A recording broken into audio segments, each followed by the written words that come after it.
So next up for sale here is my Elite Force H8R. H8R. It's kind of a dumb name, but a great gun, especially if you want something cheap and cheerful. It runs off of CO2, which is stored in the grip here. You just kind of pop this off. I can't do this with one arm because it's actually on there pretty well. You pop it off, there's a little metal tool actually included that helps you get this screw out. And then you put a little CO2 cartridge in here, it runs off CO2, and you can get through, like, no joke, 200, almost even 300 rounds in one CO2 cartridge. This is by far the most economic gun I've literally ever run. I've gone through an entire day using it very frequently and only used one CO2 cartridge. Now, in case it isn't blatantly obvious, this isn't what the H8R looks like normally.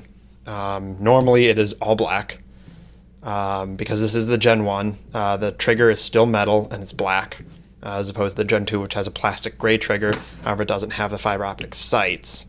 Now what I did is I painted this because I wanted it to look a little more interesting, a little more novel.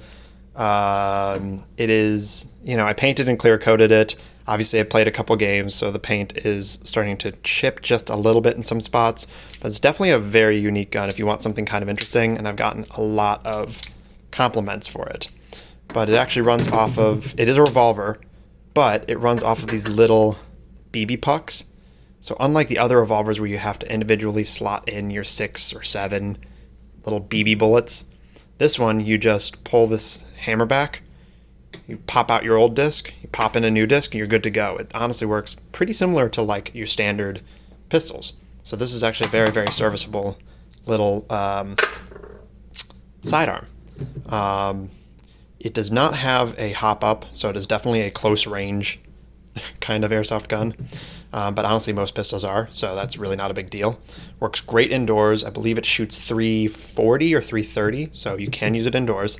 If you're going to use it indoors, air off a little bit of the CO2 by firing some blank shots first, because that'll get you down below 360 easily.